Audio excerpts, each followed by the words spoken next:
კაცი, ბიჭი და ვირი.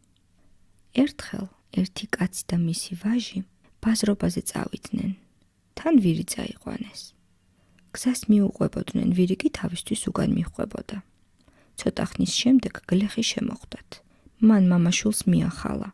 ბრიყვებო, განა ვირი იმისთვის არ არის, რომ ზედ შესხდეთ? მამაშვილმა ერთმანეთს გადახედა და ერთხმად თქვა: მართალს ამბობს. მამამ ვაჟი ვირზე შესვა და გზა ასე განაგრძეს. მიდიოდნენ თავისთვის.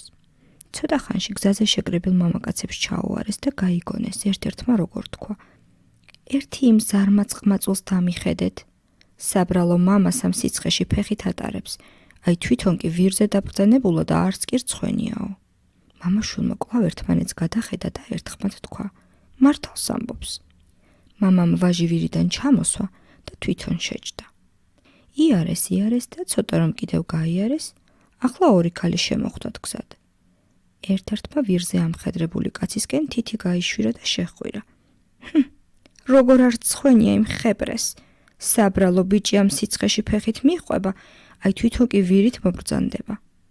მამაშვილმა კვლავ ერთმანეთს გადახედა, კაცს შერცხვა, ჩაფიქრდა, აღარ იცოდა როგორ მოქცეულიყო. იფიქრა და ბოლოს ბიჭი წინ დაისვა და ასე კმაყოფილებმა განაგრძეს გზა. ქალაქში რომ შევიდნენ, გამლელებმა ქილიკი დაიწყეს. ყველა მათკენ იშვერდა თითს და დასცინოდნენ. კაცი შეჩერდა და გამლელებს კითხა: რა დიცინით? არ გცხვენია? საცოდავ ვირს ასე რომ მეკცევი? მამაშვილმა ისევ ერთმანეთს გადახედა და წამში ჩამოქვეითდნენ. იდგნენ ერთ ადგილას და აღარ იცოდნენ რა ეღონათ. დიდხანს იფიქრეს.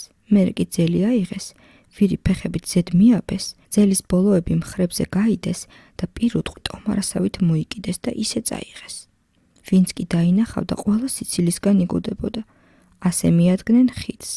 ამასობაში ვირმა ცალი ფეხი გაითავისუფლა, ძირს ჩამოხდა და გაიქცა.